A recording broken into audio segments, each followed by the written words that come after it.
₹5,00,000 అక్షరాల ₹5,00,000 అనుకున్న దానికన్నా ఇంత డబ్బు అదనంగా వస్తే ఏ ప్రభుత్వమైనా ఏం చేయాలి?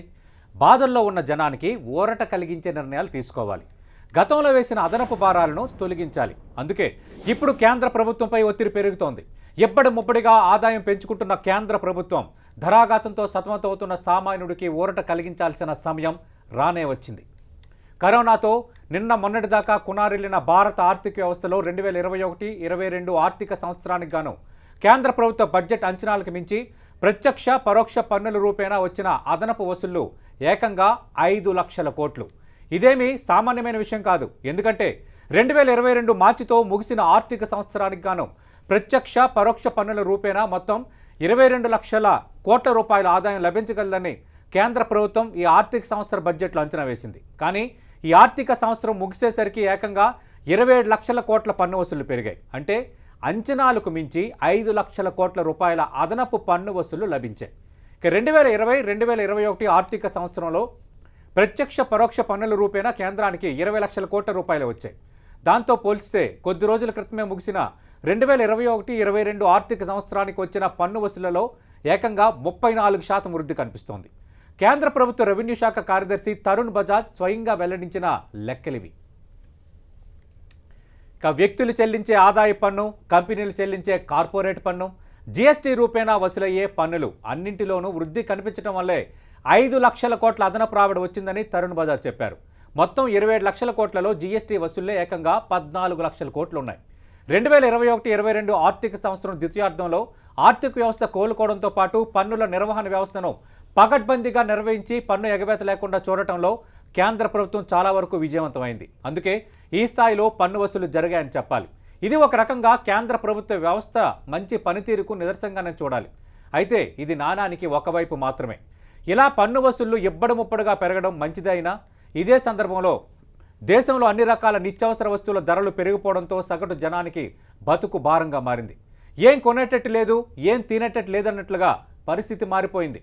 నిత్యావసర వస్తువుల ధరల పెరుగుదలతో ప్రధానమైన అంశం అడ్డు అదుపు లేకుండా దాదాపు రోజువారీగా పెరుగుతున్న పెట్రోల్, డీజిల్తో పాటు సగటు కుటుంబానికి భారంగా పరిణమించిన వంట గ్యాస్ ధరలే. ప్రధానంగా ఈ మూడింటి ధరలు పెరగటం వల్లే రవాణా ఛార్జీలు, ఉత్పత్తి ఛార్జీలు పెరిగి అన్ని రకాల వస్తువుల ధరలు ఆకాశాన్ని అంటుతున్నాయి.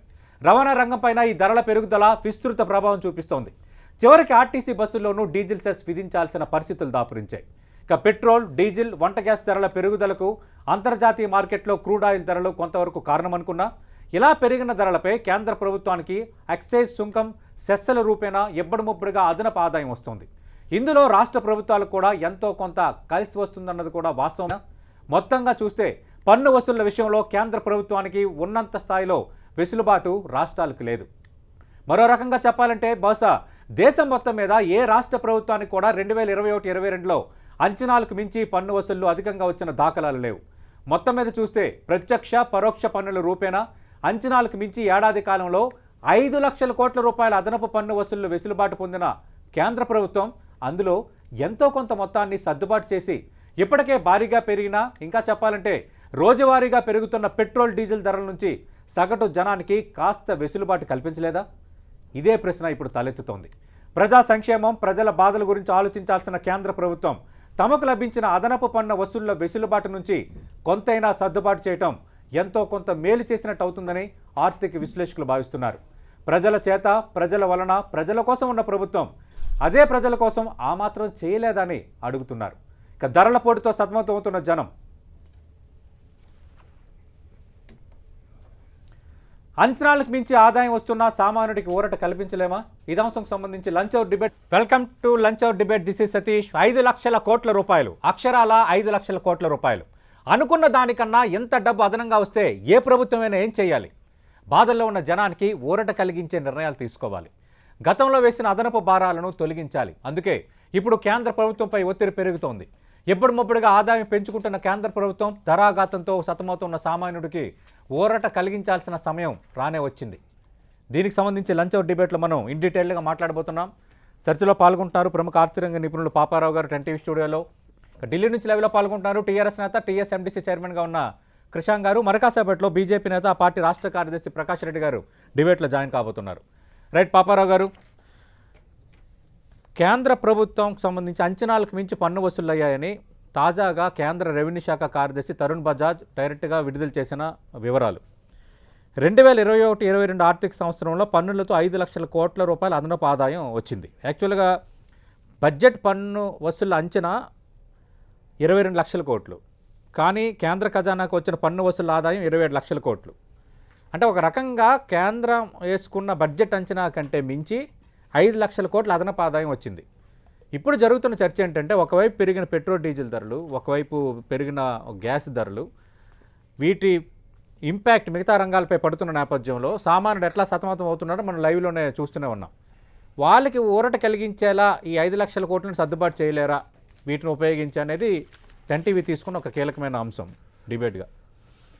ప్రధానంగా ఇక్కడ ఏంటంటే ఒక్క నిమిషం అన్ఇంటరప్టెడ్గా ఒకటి, ట్యాక్స్ ఆదాయం పెరిగింది.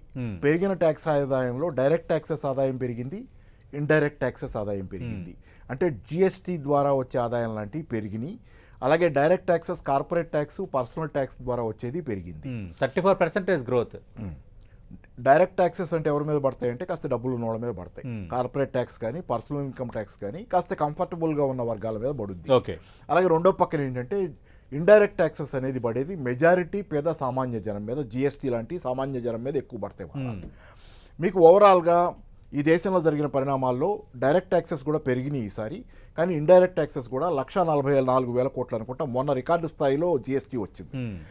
ఈ స్థాయిలో రికార్డు స్థాయిలో అంటే పరోక్ష పన్నులు వీటిని అనేది, ఈ పరోక్ష పన్నులు పేదవాళ్ళ మీద పడతాయి కాబట్టి రికార్డు స్థాయిలో ఎలా వస్తున్నాయంటే విపరీతంగా పన్నుల భారాన్ని, జిఎస్టీ భారాన్ని స్లాబులు మార్చడం కానీ ఇతరత్రా కానీ ప్రజల నుంచి పిండుతున్నారు. దీని పట్ల ప్రజల్లో తీవ్ర వ్యతిరేకత ఉంది. దానివల్ల అది రికార్డు స్థాయిలో వసూలు అవుతుంది. రెండో పక్కన డైరెక్ట్ ట్యాక్సెస్ ఎందుకు పెరిగినాయి అంటే ఆదాయం, కార్పొరేట్ ట్యాక్స్ ఆదాయం పెరిగింది నిజమే.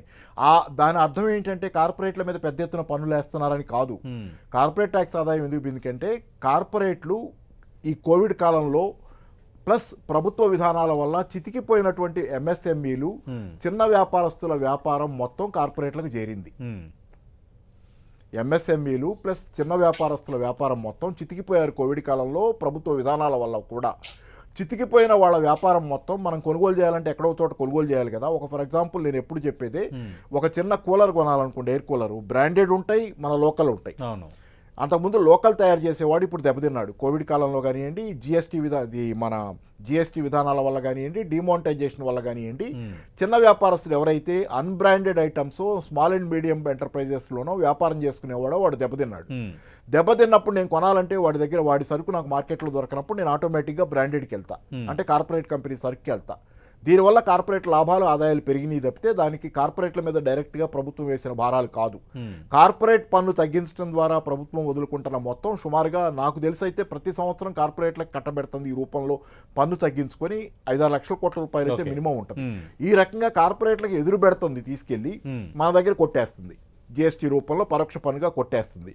కాబట్టి ఇక్కడ జరుగుతుంది ఏంటంటే ఈ కార్పొరేట్ ఆదాయం పెరగటం తాలూకు ఇదిలో ప్రభుత్వ ఆదాయం పెరగటంలో ఉన్నది ఏంటంటే మీకు ప్రధానంగా పెరిగినటువంటి ఆదాయాన్ని ఏం చేస్తున్నారనే ప్రశ్న కూడా ఉంది ఇక్కడ. ఎందుకంటే మనం 5 లక్షల కోట్లు వస్తే మనకు ఉపశమనం రాదా పెట్రోల్ డీజిల్లో అన్నాం. పెట్రోల్ డీజిల్లో ఉపశమనం ఇచ్చే తీరిక లేక వీళ్ళకి కార్పొరేట్ల కట్టిందా నేను చెప్పిన కార్పొరేట్ ట్యాక్స్ ద్వారా వచ్చింది, దాని రిజల్ట్ స్మాల్ మీడియం ఎంటర్ప్రైజెస్ పోవటం. కార్పొరేట్ ట్యాక్స్ వదులుకోవటం ద్వారా ఇస్తున్న మొత్తం సుమారు 5-6 లక్షల కోట్లు కార్పొరేట్లకు వదులుకుంటున్నారు వీళ్ళు. అలాగే ఎన్నో రాయితీలు మొన్నే చూసాం కదా, అదానికి ఎన్ని వేల కోట్లు ఎస్బీఐ రైట్ ఆఫ్ లాంటిది ఏదో సంథింగ్ విన్నాం మనం. ఏదేమైనా కానీ ఏంటంటే రైట్ ఆఫ్లు కావచ్చు, కార్పొరేట్ ట్యాక్స్ తగ్గింపు కావచ్చు, ఇప్పుడు ప్రొడక్టివిటీ లింక్డ్ ఇన్సెంటివ్ స్కీమ్ అని ఒకటి పెట్టారు. వాళ్ళు ప్రొడక్షన్ ఏం పెంచుతారో కానీ వీళ్ళు మాత్రం వాళ్ళకి ఇన్సెంటివ్ ఇస్తున్నారు. ఇట్లా జనాల దగ్గర నుంచి కొట్టేసి కార్పొరేట్ల కట్టబెట్టే కార్యక్రమం భారీగా జరుగుతుంది. కాబట్టి జనాలకు ఏ ఉపశమనం ఇవ్వడానికి ప్రభుత్వం సిద్ధంగా లేదు. ఇప్పుడు 120 రూపాయల పరిధిలోకి పెట్రోల్ తీసుకెళ్లడం వెనక కూడా ఈ డబ్బంతా వసూలు చేసి కార్పొరేట్ల కట్టబెట్టమే కార్యక్రమంగా చేస్తున్నారు. దీన్ని ఎవరైనా మన ఇప్పుడు ప్రకాష్ రెడ్డి గారు స్క్రీన్ మీద కనపడుతున్నారు కాబట్టి ఆయనకి తప్పక సమర్థిస్తారు, ఆయన తప్పక ఆయన లాంటి బ్యాక్గ్రౌండ్ నుంచి వచ్చిన వాళ్ళు సమర్థించేది కాదు అది. అంటే కేంద్ర ప్రభుత్వం అంచనాలకు మించి పన్ను వసూళ్లు చేసింది. 2021-22 ఆర్థిక సంవత్సరంలో పన్నులతో 5 లక్షల కోట్ల అదనపు ఆదాయం వచ్చింది. అంటే అక్షరాల 5 లక్షల కోట్లు అదనంగా కేంద్రం ఆర్జించినట్టే. ఇక్కడ అడుగుతున్న స్ట్రైట్ ప్రశ్న ఏంటంటే, కేంద్ర అంచనాలకు మించి ఆదాయం వస్తున్న నేపథ్యంలో సామాన్యుడికి ఊరట లేదా? పెరిగిన పెట్రోల్ డీజిల్ ధరలు కానీ గ్యాస్ ధరలు వీటి ఇంపాక్ట్ సామాన్యుడిపై ఏ విధంగా ఉందో మనం చూస్తున్నాం, మిగతా రంగాలపై ఏ విధంగా ఉందో చూస్తున్నాం. ఫైనల్గా ఆ రంగాల ప్రభావం వల్ల వచ్చే నష్టాన్ని సామాన్యుడిపై భారంగానే మార్చుకునే పరిస్థితి. ఫర్ ఎగ్జాంపుల్కి ఒక కేస్ స్టడీ, ఒక ఎగ్జాంపుల్ చెప్పుకుంటే ఇక్కడ ఆర్టీసీకి సంబంధించి కొత్తగా డీజిల్ సెస్ వేశారు, ఈ రోజు నుంచి అమలు కాబోతోంది. అంటే 5 లక్షలు మీరు అనుకున్న లక్ష్యానికంటే 5 లక్షల కోట్లు అదనంగా ఆదాయం వచ్చింది కాబట్టి కొంత సామాన్యుడికి వెసులుబాటు కలిగించాల్సిన అవసరం లేదంటారా? సామాన్యుడికి వెసులుబాటు అనేటువంటిది ఏ సామాన్యుడు అనేటువంటి ప్రశ్న కూడా వస్తుంది సార్. నేను కూడా ఒక సామాన్యుడిని, నాకు కూడా వెసులుబాటు కావాలి. కానీ ఈ దేశంలో ఉన్నటువంటి తిండి లేని నిరుపేదలకి కరోనా సందర్భంగా కేంద్ర ప్రభుత్వం ద్వారా 2,98,000 కోట్ల రూపాయల ఉచిత బియ్యము, ఉచిత గోధుమల యొక్క సరఫరా జరిగింది. ఇది సామాన్యుడికి అందిందా, మళ్ళీ అది అసామాన్యుడికి అందిందా మీరే చెప్పాలి. అంటే ఆర్టీసీ బస్సులో ప్రయాణించేవాడు ఎవరండి? నేను గరీబ్ కళ్యాణ్ యోజన కింద ఆర్టీసీ బస్సులో ప్రయాణించే వాళ్ళు ఎవరు? పెట్రోల్ డీజిల్ ఎక్కువగా వాడే వాళ్ళు ఎవరు? నేను సార్ సతీష్ గారు కాదు, మనం అసలు సామాన్యుడు కాదంటే నేను ప్రధానమంత్రి గరీబ్ కళ్యాణ్ యోజన కింద 80 కోట్ల మంది భారత ప్రజలకు గత 2 సంవత్సరాల నుంచి ఉచిత బియ్యమా, గోధుమల ఆహార పదార్థాలు దొరుకుతున్నాయి. ఇది అసామాన్యుడికి దొరుకుతున్నాయా, సామాన్యుడికి దొరుకుతున్నాయా? దానికోసం కేంద్ర ప్రభుత్వం 2,98,00,000 ఖర్చు చేసింది. ఈ 5 లక్షల కోట్లు మీరు లెక్క చెప్పిన దాంట్లో 3 లక్షల కోట్లు లెక్కని మీకు చెప్పిన ఇది ఏ అసాధారణ వ్యక్తో మీరు చెప్పాలి. నెంబర్ 1. నెంబర్ 2, మీరు డీజిల్ కు పెట్రోల్ కు ఆర్టీసీ మీద వేస్తున్నారా, దీని మీద వేస్తున్నారంటే నేను ఇప్పుడే ఒక లెక్క చెప్తే తెలంగాణలో ఈ మధ్యలో ఎడ్యుకేషన్ ఇన్ఫ్రాస్ట్రక్చర్ డెవలప్మెంట్ కార్పొరేషన్ ఒక వ్యవస్థ ఒకటి చేశారు. దాంట్లో పెట్రోల్ మీద వేసేటువంటి విద్యా సెస్సు, పెట్రోల్ మీద మీరు కలెక్ట్ చేశారు కదా, కరోనా ఇంపాక్ట్ అంశాన్ని పదే ప్రస్తావిస్తున్నారు కాబట్టి మరి ఆ నిధులు ఏమయ్యే ప్రశ్న కూడా ఈ సందర్భంలో తలెత్తుంది కదా ప్రకాష్ రెడ్డి గారు. నేను అది కూడా చెప్తా సార్, నేను మొత్తం చెప్పనియండి. నేను పిఎం కేర్కి వెళ్ళిపోయినారు, ఇది చెప్తే పిఎం కేర్ కాదు. అంటే మీరు అసలు సామాన్యుడు ఎవరు అనే ఒక ప్రశ్న తలెత్తినప్పుడు ఖచ్చితంగా కొన్ని ప్రశ్నలు వస్తాయి కదా. నేనే 80 కోట్ల మంది అసామాన్యులు, మిగతా 40 పెట్రోల్ డీజిల్ గ్యాస్ భారం ఎవరి మీద పడట్లేదు, వంట గ్యాస్ 1000 రూపాయలు ప్రపంచంలోనే హైయెస్ట్. నేను అందుకోసం నేను చెప్తున్నా సార్, మీకు మొత్తం చెప్పిందా చెప్పండి. మీరు మధ్యలో నేనేమంటున్నా అంటే పెట్రోల్ మీద వసూలు చేసే విద్యా సెస్ అయితే ఎడ్యుకేషన్ సెస్ ఉందో ఆ సెస్ తెలంగాణ రాష్ట్రంలో గతంలో రాజీవ్ విద్యా మిషన్, లేకపోతే సర్వశిక్ష అభియాన్, ఇప్పుడు లేకపోతే ఇన్ఫ్రాస్ట్రక్చర్ విద్యా మైనారిటీ ఎడ్యుకేషనల్ అంటే విద్యాసంఘ రంగంలో మౌలిక వసతుల కల్పన కోసం 3,000 కోట్లు. అవి రాష్ట్ర ప్రభుత్వం ఇచ్చిన నిధులా, లేకపోతే కేంద్రం యొక్క పెట్రోల్ డీజిల్ మీద వస్తున్న విద్యా సెస్సా? అంటే ఎవరు ఇప్పుడు పేద ప్రజల మీద విద్యా సెస్సు పడుతున్నది పెట్రోల్ డీజిల్, కానీ ఆ సెస్సు డైరెక్ట్గా ఎవరికి వస్తున్నది? ఏ ప్రభుత్వాలకు వస్తున్నది? కేంద్ర ప్రభుత్వం డైరెక్ట్ పెడుతుందా, రాష్ట్ర ప్రభుత్వాల యొక్క చైర్మన్లు అపాయింట్ చేసుకుని వాళ్ళ ద్వారా ఖర్చు పెడుతున్నారా? ఈ లెక్కలు ప్రజలకు తెలవాలి. అందుకోసం చెప్తున్నా, చర్చ జరుగుతున్నప్పుడు మనం చాలా చిన్న చెప్తాం. 3,000 కోట్ల రూపాయలు ఒక తెలంగాణ రాష్ట్రంలోనే విద్యాశాస్త్ర ద్వారా మన విద్యారంగంలో మౌలిక వసతుల కోసం ఖర్చు పెడుతున్నారంటే ఆ నిధులు రాష్ట్ర ప్రభుత్వం యొక్క కాంట్రిబ్యూషన్ ఎంత అనేది కూడా అది పేదోళ్ళ విద్య కోసమా, ధనవంతుల విద్య కోసమా, సామాన్యుడి విద్య కోసమా, అసామాన్యుడి విద్య కోసమా లెక్క తెలవాలి. నెంబర్ 2, మీరు పిఎం కేర్ ఫండ్స్ అన్నారు. పిఎం కేర్ ఫండ్స్ ఎక్కడి నుంచి ఇచ్చినా తెలుసా సార్?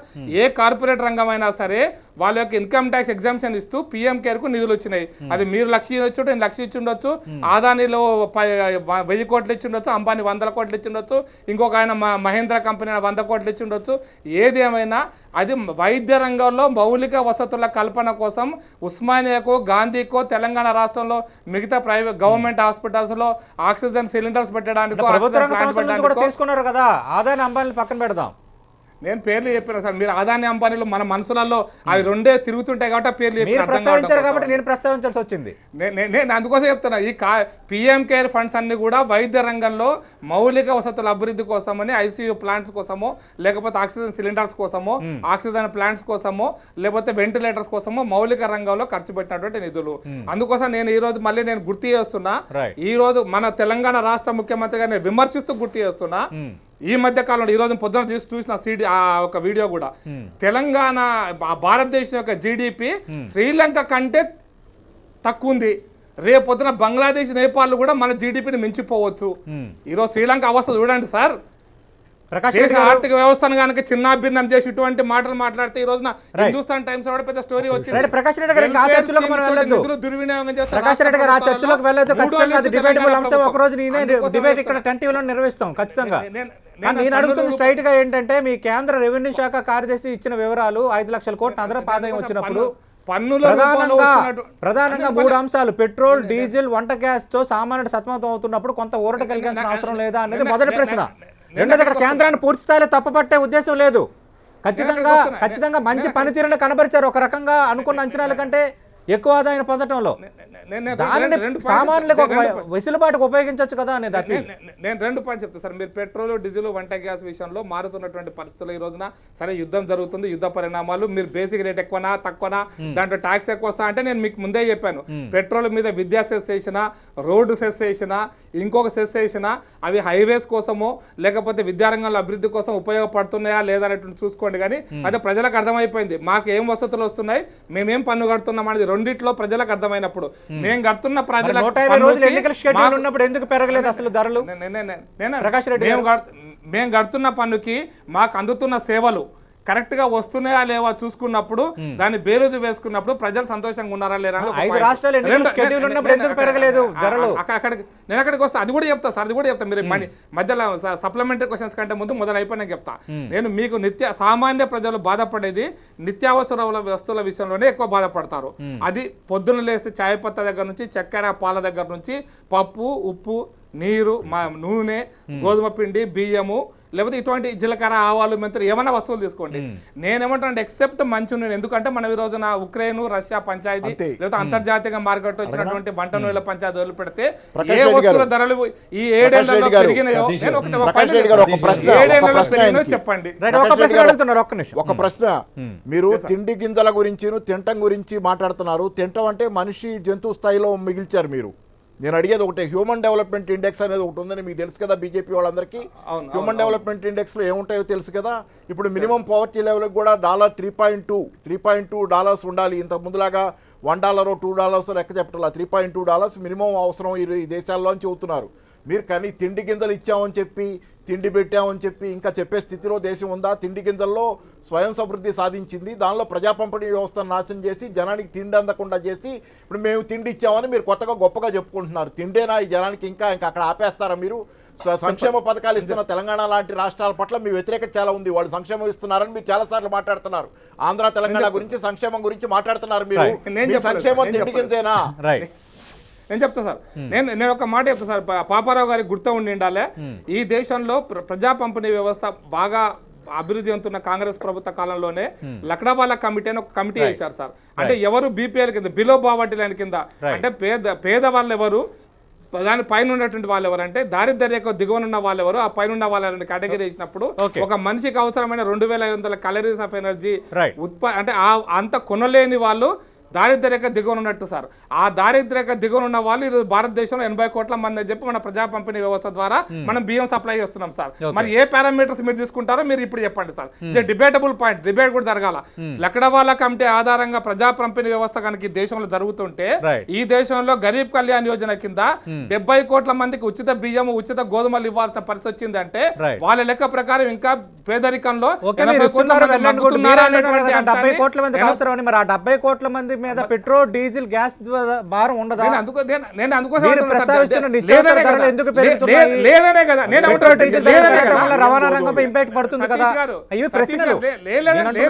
నేనేది అంటే 80 కోట్ల మంది ప్రజలు ఇంకా కూడా దారిద్ర్య రేఖకు దిగువన ఉన్నారు.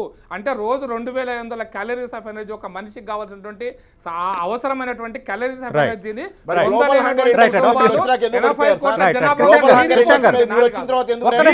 కృషాంక్ గారు రెస్పాండ్ అవుతున్నారు. కృషాంక్ గారు మాట్లాడారు. ప్రకాష్ రెడ్డి గారు ఒక్క నిమిషం. కృషాంక్ గారు. సతీష్ గారు, మొదట ఇప్పుడు ఈ 5 లక్షల కోట్లు అండ్ రీసెంట్ గా గత నెల ఒకవేళ జిఎస్టి వసూళ్ల గురించి కూడా 1,42,000 కోట్ల రికార్డు స్థాయి అని కేంద్ర ప్రభుత్వం చెప్పుకుంటుంది. ఇన్ఫాక్ట్ చాలా మంది బీజేపీ ఎమ్మెల్యేస్ కూడా మీరు సోషల్ మీడియాలో చూస్తే ఇది ప్రధానమంత్రి గారి ఘనత అని చెప్పడం, ఈ నెల 1,50,000 కోట్ల ఒక టార్గెట్ కూడా అచీవ్ అయ్యే ఛాన్స్ ఉంది రికార్డు స్థాయిలో అని అంటున్నారు కదా. అంటే రాష్ట్ర ప్రభుత్వాల ప్రోగ్రెస్ ఎట్లా అనేది, ఎందుకంటే మనము లాక్డౌన్లు, పాండమిక్ ని ఛేదించి కూడా ఇటువైపు మనం వెళ్తున్నాము అనేది చాలా క్లియర్ గా కనబడుతున్నది జిఎస్టి కలెక్షన్స్ ద్వారా ప్రోగ్రెస్ ఆఫ్ ద స్టేట్స్ అనేది. కానీ ఇదొక వైపు ఉంటే, ఇంకొక వైపు కేంద్ర ప్రభుత్వం డార్క్ షేడ్ ఏదైతే ఉన్నదో ధరల విషయం మీద, ఎందుకంటే ట్యాక్సులు కడుతున్న ప్రజలకు అధిక భారంగా ఇవాళ, అంటే దానికి వాళ్ళ సమాధానం మేము బియ్యం ఇస్తున్నాము, ఉచిత బియ్యం ఇస్తున్నాము, సో 1000 రూపాయల గ్యాస్ సిలిండర్ అనేదో లేదు 100+, 110, 120+ పెట్రోల్ అనేటితో. ఎందుకంటే ఇవాళ నేను విన్నది చాలా మంది కూడా బీజేపీ నాయకులు చాలా సింపుల్ గా యుద్ధ కారణం అని చెప్తూ ఉంటే, నాకు ఎప్పటిదో కాదు 31 మార్చి 2022 శ్రీమతి మాలారాయ్ గారు పార్లమెంట్ లో అడిగిన ప్రశ్నకు రమేశ్వర్ తేలి గారు MOS for petroleum and natural gas వారు ఏమని చెప్పారు అంటే, ప్రధానంగా మనకు క్రూడ్ ఆయిల్ అనేది మనం ఇంపోర్ట్ చేసుకుంటున్నది Iraq, Saudi Arabia, UAE, Nigeria, USA నుంచి. పార్లమెంట్ చెప్పిన సమాధానం. రష్యా నుంచి 1% మాత్రమే, ఓన్లీ 1%. ఎందుకంటే వీళ్ళు సింపుల్ గా యుద్ధ కారణం అని చెప్పేసి దాటి వేస్తారు. అది ఏ మాత్రం కాదు, ఎందుకంటే లార్జెస్ట్ ఎక్స్పోర్ట్స్ కి అసలు రష్యాకి, యుక్రెయిన్ కి సంబంధమే లేదు. ఇది కేవలం సాకు మాత్రమే. గ్యాస్ సిలిండర్ కి మరి సాకు ఏంటిది? 1000+ దాటిన గ్యాస్ సిలిండర్ కి మరి దానికి సాకు ఎక్కడ? ఎందుకంటే క్యాస్కేడింగ్ ఎఫెక్ట్ అనేది ఉంటది. ఇటు పెట్రోల్, డీజిల్ కానివ్వండి, ఇటు గ్యాస్ సిలిండర్ కానివ్వండి, నిత్యావసర సరుకుల మీద పడతాయి. ఇవాళ చాలా సింపుల్ గా సెస్ తీసుకుంటున్నారు అని చెప్పాను. సెస్ కేంద్ర ప్రభుత్వం తీసుకుంటుంది. నేను ఛాలెంజ్ చేస్తున్నాను, 2015 తర్వాత ఒక్కసారైనా తెలంగాణ రాష్ట్రం, ఎందుకంటే తెలంగాణ రాష్ట్రం ఏర్పడ్డ తర్వాత తెలంగాణ ప్రభుత్వంలో కేవలం ఒక్కసారి వాటిని పెంచడం జరిగింది. సెస్సులు ఇతర రాష్ట్రాలు మీరు గమనిస్తే రోడ్ ట్యాక్స్ లను లేకుంటే రకరకాల సార్లు వాళ్ళు పెంచారు. మేము పెంచిన వాళ్ళం కాదు. 2015 తర్వాత ఎక్కడ కూడా తెలంగాణ ప్రభుత్వం పెంచలేదు. అంటే వేస్తున్న సెస్సులు మరికొంతమందికి ఉపయోగం కలిగేటట్టుగానే వేస్తున్నాం మేడం. విద్యా సెస్ కానీ మిగతా సెస్సులు కానీ అంటున్నారు ప్రకాష్ రెడ్డి గారు. ఏ మాత్రం లేదండి. ఏదైనా చూపెడితే అడిషనల్ సెస్సులు పడ్డాయి అని చూపెడితే, ఆ కాగితాలు చూపెడితే మేము ఖచ్చితంగా ఎక్కడైనా కూడా చర్చకు రెడీ. ఎందుకంటే వాళ్ళు చెప్తారు. నేను ఎదుట ఉన్న వ్యక్తి పేరు తీసుకోవాలని అనుకోవట్లేదు.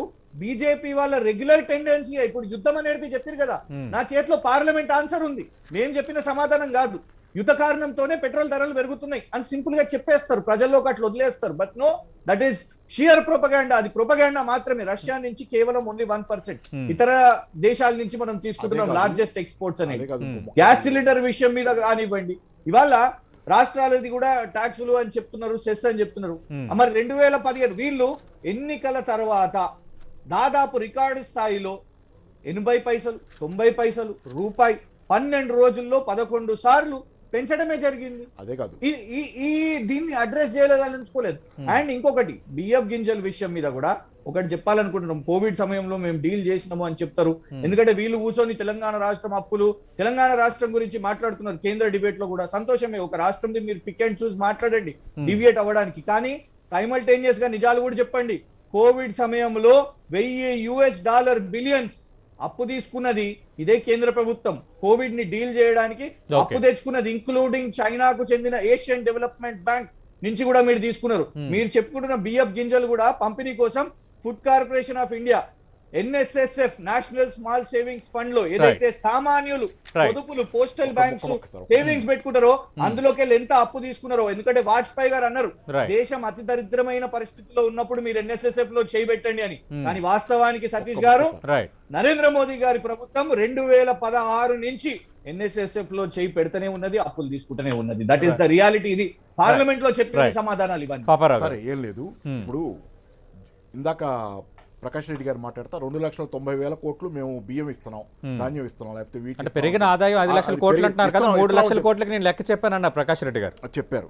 కానీ వినండి, జనాల నుంచి వసూలు చేస్తుంది ఎంత, మీరు జనాలకు ఇస్తుంది ఎంత, మిగతా మొత్తం తీసుకెళ్ళి ఎవరికి ఇస్తున్నారు? జనాల నుంచి 2 లక్షల కోట్ల అదనంగా వచ్చిన మొత్తం ఇది, 5 లక్షల కోట్ల అదనంగా వచ్చిన మొత్తం అనుకున్న దానికంటే. అంటే అసలు మొత్తంలో కూడా చాలా జనాల నుంచి పిండింది, ఇండైరెక్ట్ ట్యాక్సెస్ ద్వారా ఇతరత్ర పిండింది చాలా ఉంది. విపరీతంగా జనాల నుంచి అన్ని రూపాల్లో పిండుతున్నారని జనాలందరికీ తెలుసు. ఈ పిండిన వాటిల్లో 2,90,000 కోట్లు మొత్తం లెక్కలేస్తే కూడా 3 లక్షల కోట్లు దాటదు. మీరు కార్పొరేట్లకు ఇస్తున్న దానిలోనే కార్పొరేట్ ట్యాక్స్ వదులుకుంటేనే 5-6 లక్షల కోట్ల రూపాయలు పోతున్నప్పుడు మీరు జనాల దగ్గర డబ్బులు జనాల దగ్గర వసూలు చేసి జనాలకు పెడుతున్నారు, కొంత పెడుతున్నారు, అంతా కూడా పెట్టాల, మిగతాదంతా తీసుకెళ్లి కార్పొరేట్లకు ఇస్తున్నారు. జనాలు ఎవరన్నా భ్రమల్లో ఉంటే మనకేదో ఈ గవర్నమెంట్ చేస్తుందని అబద్ధం. జనాల దగ్గర పిండుకున్న వాటిల్లో కొంత భాగం వాళ్ళకి జనాలకి 4 ముక్కలు బియ్యం పడేసి చేస్తున్నారు. రెండోది, ఇప్పుడు మన శ్రీలంకతో పోల్చే ఫ్యాషన్ ఒకటి నడుస్తుంది. శ్రీలంకలో పెట్రోల్ 240 ఉందంట అంటారు. శ్రీలంక రూపాయి ఎంత, మన రూపాయి ఎంత? శ్రీలంక రూపాయితో పోలిస్తే మన రూపాయి పావలా. మన పావలా ఈజ్ ఈక్వల్ టు వాళ్ళ రూపాయి. అంటే 4వ వంతు తగ్గించి చూడాలి. వాళ్ళ 60 రూపాయలు వేసుకోవాలి, 4వ వంతు అంటే 4 60 240 అంతే కదా, 60 రూపాయలు వాళ్ళకి అప్పుడు కూడా తక్కువే మీకంటే కూడా. అక్కడ మేజర్ ప్రాబ్లం ఏంటంటే శ్రీలంకలో సమస్యలు ఉన్నాయి నిజమే, వాళ్ళకి ఫారిన్ ఎక్స్చేంజ్ లేదు, దిగుమతులు లేవు తప్పితే ధరలో ఒక సమస్య నిజమే. ప్రజలు ఎక్కడైనా ప్రపంచంలో ధరల సమస్య పేద దేశాల్లో ధరల సమస్యతో పాటు వాళ్ళు కొరతల సమస్య ఉంది, భారతదేశంలో కొరతల సమస్య లేదు. అది అంతే తేడా. భారతదేశంలో కూడా ధరలు ఎక్కువే ఉన్నాయి కానీ కొరతల సమస్య లేదు, విదేశీ మార్క ద్రవ్యం ఇంకా పుష్కలంగా ఉంది కాబట్టి కొరతల సమస్య లేదు. ఈ ప్రభుత్వం ఆకాశ పరిస్థితిని కూడా దిగజార్చి రేపు కొరతలు కూడా వస్తే శ్రీలంక భారతదేశాన్ని పోల్చుకోవడానికి కావాల్సిన పోలికలు ఉంటాయి, ధరల పెరుగుదలతో పాటు కొరతలు కూడా. అందుకని ఏమి చెప్పొద్దు, ఎందుకంటే శ్రీలంకలో ధరలు ఎక్కువ ఉన్నాయంటే మన పావలా ఈజ్ ఈక్వల్ టు వాళ్ళ రూపాయి 4 వంతు వాళ్ళ విలువ. అందుకని ఇది తర్వాత చివరి బుక్ ఏంటంటే ఆ యుద్ధం కారణంగానే పెరిగింది అనే దానికి కృష్ణాంక్ చెప్పారు కదా, యుద్ధం రష్యా నుంచి దిగుమతి చేసుకుంటుంది 1%, రష్యా నుంచి దిగుమతి చేసుకు ఇంకా లోపే. అయితే దాంతోపాటు ఏంటంటే ఇప్పుడు దిగుమతి అవుతున్న ఈ రోజు వస్తున్న క్రూడ్ ఆయిల్ అంతర్జాతీయ మార్కెట్ నుంచి భారతదేశానికి ఇంపోర్ట్ అవుతున్న క్రూడ్ ఆయిల్ అది ఎన్నో నెలల క్రితం అగ్రిమెంట్ జరిగిన క్రూడ్ ఆయిల్. ధరలు ఇంత స్థాయికి పెరగక ముందు జరిగిన ఒప్పందం ప్రకారం ఈ క్రూడ్ ఆయిల్ దేశంలోకి వస్తుంది. అంటే అది $70 ఉండగానో $80 ఉండగానో ఒప్పందం జరిగితే ఫ్యూచర్స్ మార్కెట్ అదే కదా, ముందే ఒప్పందాలు చేసుకుని దిగుమతి చేసుకుంటాం. ఇప్పుడు ఈ రేటు లేదు, బ్రెంట్ క్రూడ్ రేట్ ఈ రోజు మార్కెట్ లో చెప్పే దాని ప్రకారం చేసుకోవట్లా. 2-3 నెలల క్రితం ఇంకా కొద్ది నెలల క్రితం చేసుకున్న ఒప్పందం ప్రకారం ఇవన్నీ అబద్ధాలు చెప్పి కలుస్తుంది, ఇంకో కారణం లేదు. రైట్. అంటే ప్రకాష్ రెడ్డి గారు స్ట్రైట్గా ఒకటే ప్రశ్న, ఓకే ఆరోపణలు ప్రత్యారోపణల అంశం ఒక్క నిమిషం పక్కన పెడితే, నేను మీకు ఇందాక అన్నాను అనుకున్న లక్ష్యానికంటే 5 లక్షల కోట్ల అదనపు ఆదాయాన్ని సంపాదించడం అనేది, లేదంటే ఆ లక్ష్యాన్ని చేరుకోవడం అనేది ఖచ్చితంగా కేంద్ర ప్రభుత్వ పనితీరుకు ఒక పాజిటివ్ అంశమే. కానీ ఇప్పుడు పరిస్థితి ఎలా ఉందో మనం చూస్తున్నాం కాబట్టి మరి ప్రజలకి ఇంకా ఉపశమనం లేదా, ఎక్స్పెక్ట్ చేయడానికి లేదా? అయిపోయిందా సార్ ప్రశ్న? అయిపోయింది సార్, చెప్పొచ్చు కదా, సమాధానం కోసం వెయిటింగ్ సార్. CGST SGST ఇవి కదా జిఎస్టీ అంటే రాష్ట్రాలకు 0 వస్తుంది, కేంద్రానికి మాత్రం మొత్తం పైసలు పోతున్నాయి 5 లక్షల కోట్లు. ఎట్లా సార్ మీరు ప్రజలకు ఏం చెప్పాలనుకుంటారు సార్ మీరు? అంటే SGST స్టేట్ GST అనేది రూపాయి రాలే, అంత కేంద్రమే తీసేసుకుంది పైసలన్నీ కూడా. పేద ప్రజలను కేంద్రం ముంచుతున్నది, కేంద్ర ప్రభుత్వం పట్టి పీడించి తీసుకుంటుంది, రాష్ట్ర ప్రభుత్వం మాత్రం అన్ని పేదలకు ఇచ్చేస్తుంది. 0 అసలు పన్నులే లేవు రాష్ట్ర ప్రభుత్వాన్ని. ఇది మీరు చెప్పాలనుకుంటారా మీరు డిస్కషన్ ద్వారా? సార్ ఇది అది గుర్తుపెట్టుకోండి, 70,000 కోట్ల రూపాయల 70,000 కోట్ల రూపాయలు వస్తాయి. కేంద్ర రాష్ట్ర ప్రభుత్వాలకి ధరలు నియంత్రించే బాధ్యత లేదా? ప్రజల చేత ప్రజల వల్ల ప్రజల కొరకు ఉన్న ప్రభుత్వాలు ప్రభుత్వాలు వసూలు చేస్తున్న సొమ్ముని, నేను రాష్ట్ర ప్రభుత్వాలు వసూలు చేస్తున్న సొమ్ముని అవినీతికో లేకపోతే మీ రాజకీయమైనటువంటి వెల్ఫేర్స్ కోసమో మీ రాజకీయ అవకాశవాదపు అవసరాల కోసం వాడుకుంటున్నారు తప్పిస్తే ప్రజల అభివృద్ధి కోసమో ప్రజల నెంబర్ 2 జిఎస్టీ వస్తలేదు, తెలంగాణ రాష్ట్రానికి 0 వస్తుంది మీరు చెప్పాలనుకుంటున్నారా సార్? జిఎస్టీ అనేది సగం ఉన్నది సార్. ఎస్జిఎస్టీ ఎంతనో సిజిఎస్టీ అంతే. కేంద్రానికి 140,000 కోట్లు వస్తాయి, 70,000 కోట్లు ఈడ వస్తాయి, 70,000 కోట్లు ఆడొస్తాయి. ఈ 70,000 కోట్లు అన్ని రాష్ట్ర ప్రభుత్వాలకు కూడా వస్తాయి. ఆ 70,000 కోట్లలో మన 41% డివల్యూషన్ ఫండ్స్ కూడా వస్తాయి. అవన్నీ ఏడిపోతున్నట్టు కేంద్ర ప్రభుత్వము. అందుకోసం చెప్తున్నా, కేంద్ర ప్రభుత్వం వసూలు చేస్తుంది. కేంద్ర ప్రభుత్వం వసూలు చేసి పాకిస్తాన్ పంపిస్తుంది, టెర్రరిస్టులకు పంపిస్తుందా? ఎట్లా సార్ మీరు మాట్లాడే చర్చలో రాష్ట్ర ప్రభుత్వం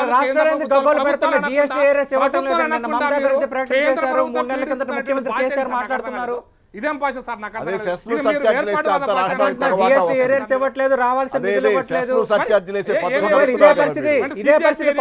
రాష్ట్రాల్లో ఉద్యోగులకి మీరు జీతాలు కూడా ఇచ్చుకోలేమని నిన్న మమతా బెనర్జీ ఒక ప్రకటన చేశారు. ఎందుకు ఇచ్చుకోలేరంటే మీరు ఒక వర్గం ప్రజల కోసం అన్ని ఇవ్వాలి, ఇంకో వర్గం ప్రజల కోసం తిండి కూడా పెట్టొద్దు అనే భావన పనిచేస్తున్నటువంటి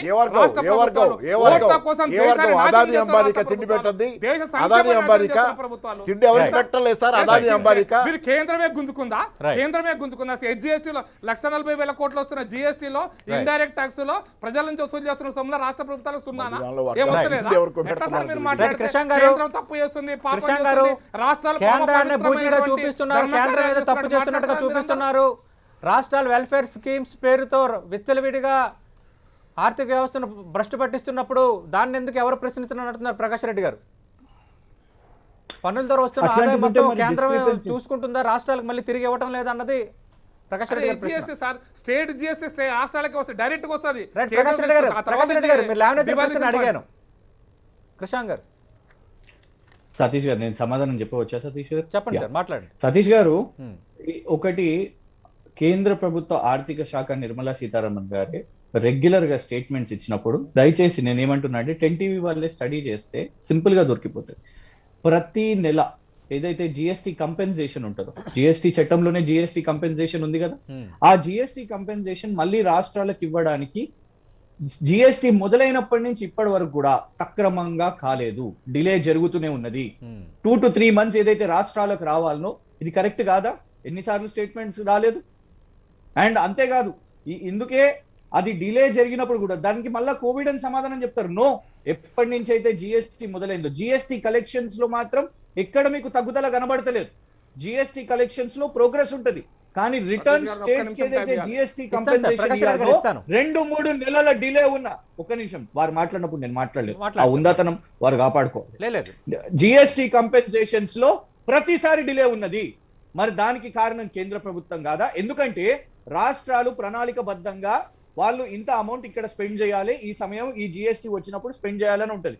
అది డిలే జరిగినప్పుడు బాధ్యత ఎవరిది? కేంద్ర ప్రభుత్వానికి కాదా? మరి డిలే ఎందుకు జరుగుతున్నది? నెల తరబడి కరెక్ట్ గా కేంద్ర ప్రభుత్వానికి వచ్చే సిజిఎస్టీ మరి డిలే జరుగుతున్న బాధ్యత ఎందుకు చెప్తలేదు? మేము ఎక్కడ దాచిపెడతలేం ఎస్జిఎస్టీ విషయం మీద, కానీ మేము అంటున్నది కేంద్రం నుంచి రావాల్సిన return funds, finance commission funds లో డిలే ఉంటాయి, మళ్ళా దాంట్లో తగ్గుదల ఉంటుంది. రికమెండేషన్స్, ఫైనాన్స్ కమిషన్ ఇచ్చే రికమెండేషన్స్ తగ్గట్టు రావు. జిఎస్టీ కంపెన్సేషన్ అది యాక్ట్ లో ఉన్నది, యాక్ట్ ని ఉల్లంఘిస్తున్నారు. It's absolute violation of the constitutional act of the GST. GST councils లో ఇవి రేస్ చేసినాం. టిల్ డేట్ ఇప్పటికీ కూడా there is a delay in compensation. Prakash Reddy గారు ఇప్పటికీ డిలే ఉంది అంటున్నారు. అయితే నేను అడుగుతున్న బేసిక్ ప్రశ్న ఏంటంటే, రాష్ట్రాల వాదన, కేంద్రం వాదన ఇవన్నీ ఒక్క నిమిషం పక్కన పెడదాం. ఇప్పుడైతే అటు పెట్రోల్, డీజిల్, వంట గ్యాస్ భారం, పెట్రోల్ డీజిల్ ధరలు పెరగటం వల్ల వాటి ఇంపాక్టు మిగతా రంగాలపై ఎలా పడుతుంది, మళ్ళీ తిరిగి అది సామాన్యుడిని చితికిపోయే పరిస్థితికి కారణమవుతుంది. అది మీకు తెలుసు, నాకు తెలుసు. సామాన్యుడికి ఉపశమనం లేదా? సామాన్యుడి సంఘటన ఏంటనేది నా బేసిక్ ప్రశ్న. కేంద్రంలో మీరు అధికారంలో ఉన్నా, రాష్ట్రాల్లో ఎవరున్నా అది అప్రస్తుతం. చెప్పచ్చా? చెప్పండి సార్. ఉపశమనం లేదా అని. జిఎస్టీ కంపెన్సేషన్ వేరు, జిఎస్టీ మన స్టేట్ జిఎస్టీ వేరు సార్. కంపెన్సేషన్ అంటే జిఎస్టీ ఒప్పుకున్నప్పుడు 5-6 సంవత్సరాల కోసం వచ్చే నష్టాన్ని, అంటే జిఎస్టీ మన రాష్ట్రానికి వస్తున్న నష్టాన్ని కవర్ చేసుకోవడం కోసం ఇచ్చేటువంటి కంపెన్సేషన్. ఎస్జిఎస్టీ అనేది ఏది ఆగా సార్, ఏ నెలకు ఆ నెల వస్తుంది, లేకపోతే జీతాలు ఇవ్వలేనటువంటి రాష్ట్రాలు ఇవి. స్టేట్ జిఎస్టీ అనేటువంటి కంపెన్సేషన్ సంబంధం లేదు. ఆటోమేటిక్ గా ఎస్జిఎస్టీ అనేది నీ రైట్. ఒక్క రోజు కూడా, ఒక గంట కూడా కదా పైసలు. కంపెన్సేషన్ వేరు. మరి ఇంత ప్రజలకు ఇట్లాంటి తప్పుడు మాటలు హుందాతనంతో, నేను గౌరవంగా మిమ్మల్ని అడిగాను, హుందా నాకు నేర్పిస్తున్నారు టీఆర్ఎస్ నాయకులు, కానీ హుందాతనంతో చెప్తున్నాను, పచ్చబద్దాలను ఈ విధంగా టీవీల ద్వారా చెప్తున్నారు. ఎస్జిఎస్టీ అనేటువంటి స్టేట్ జిఎస్టీ అనేది ఏ రోజుకి ఆ రోజు వస్తుంది. Compensation difference between the GST collections and this, ఈ మధ్య గ్యాప్ ఉందో that is compensation. Number 2, CGST central GST అయితే కలెక్షన్ అవుతుందో దాంట్లో 40% డెవల్యూషన్ ఫండ్స్ అనేవి ఎప్పటికప్పుడు వస్తూనే ఉన్నాయి సార్. వాటికి మేము ఆగట్లేదు. మీ ఆగే ఏవి ఆగకుండా రాష్ట్రానికి మీ కంపెన్సేషన్ వేరు, ఈ పరిధులు వేరు.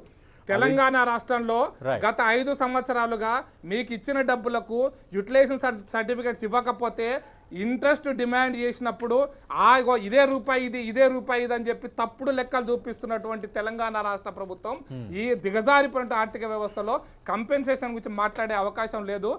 ఎస్జిఎస్టీ గానీ, సిజిఎస్టీ లో డెవల్యూషన్ ఫండ్స్ కానీ ప్రశ్న అడిగాను. ఎవరి వాదనలు ఎలా ఉన్నా సామాన్యుడికి ఊరట లేదా, సామాన్యుడి సంఘటన అనేది నా బేసిక్ ప్రశ్న. నేను సతీష్ గారు ఫైనల్ ఒకటే ఆన్సర్ చెప్తున్నా. సామాన్య ప్రజలు కట్టేటువంటి పన్నులు, సామాన్య ప్రజలకు వస్తున్నటువంటి సేవలు, ఇవి రెండు కరెక్ట్ గా ఉన్నాయా లేవా అని ప్రజలు బేరుజు వేసుకున్నప్పుడు వాళ్ళు సంతోషంగా ఉంటే మా ప్రభుత్వాన్ని ఆదరిస్తారు, మా పార్టీని ఆదరిస్తారు. వారు సంతోషంగా లేకుంటే మా పార్టీని తిరస్కరిస్తారు. అంటే మేము కడుతున్న పన్నులు, ఇస్తున్న సేవలు, మా విధానాలు సేవలు నచ్చితే మా కోటేస్తారు, లేదంటే ద్వేషిస్తారని. కానీ అదే సందర్భంలో ఇప్పుడు సామాన్యుడు పడుతున్న ఇబ్బంది కూడా అత్యంత కీలకమైనదే కదా.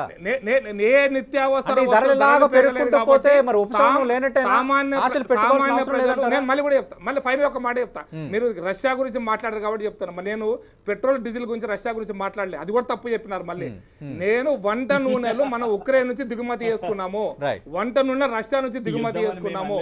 రష్యా నుంచి దిగుమతి చేసుకుంటున్నప్పుడు వంట నూనెల ధరలు పెరిగినాయన్న, వంట నూనె ధరలు పెరిగినాయన్న. ఇన్నకానికి ఇందు దగ్గర పెడితే లోకం ఇట్లే ఉంటుంది. ఒక నిమిషం. అంటే ప్రజలపై వేస్తున్న భారం, ప్రజలకు అందుతున్న సేవలు, ఈ రెండు బ్యాలెన్స్ కానప్పుడు ఖచ్చితంగా ప్రజలు మాకు బుద్ధి చెప్తారు, ప్రజలు మేమంటే ఏంటో డిసైడ్ అవుతారు అంటున్నారు ప్రకాష్ రెడ్డి గారు.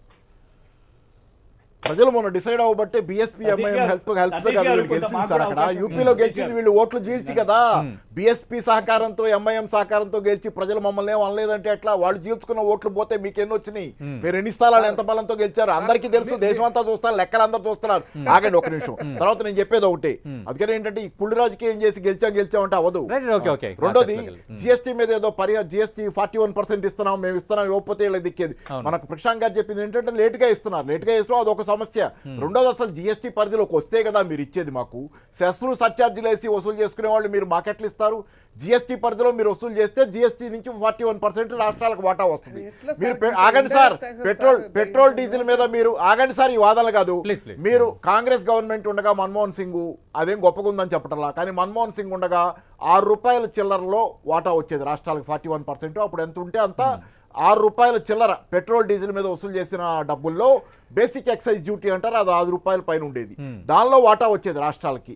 ఇప్పుడు ఎంత ఉంది సార్? ₹1.40. మీరు ఎక్సైజ్ డ్యూటీ మొత్తం అసలేమో పెంచేసుకున్నారు, దానిలో బేసిక్ ఎక్సైజ్ డ్యూటీ ₹1.40లో 57 పైసలు మొత్తం రాష్ట్రాలకు వాటా వస్తుంది. మీరు ₹6లో వాటా ఎంత వస్తుంది? ₹2. నా 41% అంటే ₹2-3 వస్తుంది. మీరు 57 పైసలు ఇచ్చి అప్పటికంటే తగ్గింది.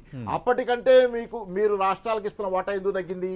సెస్లు సర్ఛార్జీలు పెంచేసి అసలు ట్యాక్స్ తగ్గించేసి మీరు ఇష్టం వచ్చినట్టు జనాల్ని మోసం చేస్తున్నారు, రాష్ట్రాలను మోసం చేస్తున్నారు, జనాల్ని మోసం చేస్తున్నారు. పైగా ఆయన చెప్పేది ఏంటంటే రాష్ట్రాలన్నీ పేదయంట, రాష్ట్రాలన్నీ అడుక్కుంటాయంట, రాష్ట్రాలన్నీ జీతాలు ఇవ్వటం లేదంట, అది కూడా ప్రతిపక్ష రాష్ట్రాలు జీతాలు ఇవ్వటం లేదంట. వీళ్ళు మాత్రం ధనికులు అంట. ఇక్కడ ట్యాక్స్ ఆదాయం పెరిగింది కదా, కేంద్ర ప్రభుత్వం ధనికమైందంట, వీళ్ళ దగ్గర ట్యాక్స్ ఆదాయం పెరిగిపోద్దంట, వీళ్ళు బ్రహ్మాండమైన మేనేజ్మెంట్ అంట, రాష్ట్రాలన్నీ పేదయంట, రాష్ట్రాల దగ్గర డబ్బులు లేవంట, రాష్ట్రాలు జీతాలు ఇవ్వంట. ఎవరు చెప్తారు సార్? ఎక్కడి నుంచి వస్తున్నాయి మీ ట్యాక్స్ ఆదాయం? రాష్ట్రాలు వసూలు చేస్తే రాష్ట్రాల దగ్గర నుంచి వస్తుంది. నేను చెప్పాను సార్ అంటే ప్రకాష్ రెడ్డి గారు ఓకే 1 by 1 మాట్లాడదాం. ఇక్కడ ఒక మీకు అవకాశం ఇస్తాను, మరో 5 నిమిషాలు ఇంకా ఉంది డిబేట్, ఖచ్చితంగా మీకు అవకాశం ఇస్తాను. ఇక్కడ ఇంకో అంశం ఏంటంటే పెట్రోల్ డీజిల్ పైన కోవిడ్ సమయంలో ఎక్సైజ్ సుంకాన్ని పెంచారు. అంటే ఎక్సైజ్ సుంకం తగ్గిస్తే జనంపై ఖచ్చితంగా పెట్రోల్ డీజిల్ భారం తగ్గుతుంది కదా, ఈ ప్రశ్న కూడా తలెత్తుతుంది. చెప్పాలా సార్? ఆ దిశగా ఏమైనా ఆలోచన చేస్తారా? చెప్పాలా సార్? చెప్పండి సార్, చెప్పండి. మొన్న ఒక 3 నెలల క్రితం ఎక్సైజ్ మీద డీజిల్ మీద ₹10, పెట్రోల్ మీద ₹5 ఎక్సైజ్ డ్యూటీ తగ్గించింది సార్ కేంద్ర ప్రభుత్వం. అదే ప్రతిపాదికన రాష్ట్ర ప్రభుత్వాలు పెంచినటువంటి పన్నులను కూడా జిఎస్టీ అంటే వాళ్ళ యొక్క పర్సెంటేజ్ ఉంటుంది. రాష్ట్ర ప్రభుత్వాల్లో రూపాయి వాల్యూ ఉంటుంది కదా, పర్సెంటేజ్లో 4%, 6% తెలంగాణ రాష్ట్రం పెంచినటువంటి ట్యాక్స్లో నేను 2, 3 తగ్గిస్తున్నాను, 4 తగ్గిస్తున్నాను ఈ రాష్ట్ర ప్రభుత్వం చెప్తుంది సార్, ఆరోపణలు చేయడం తప్ప.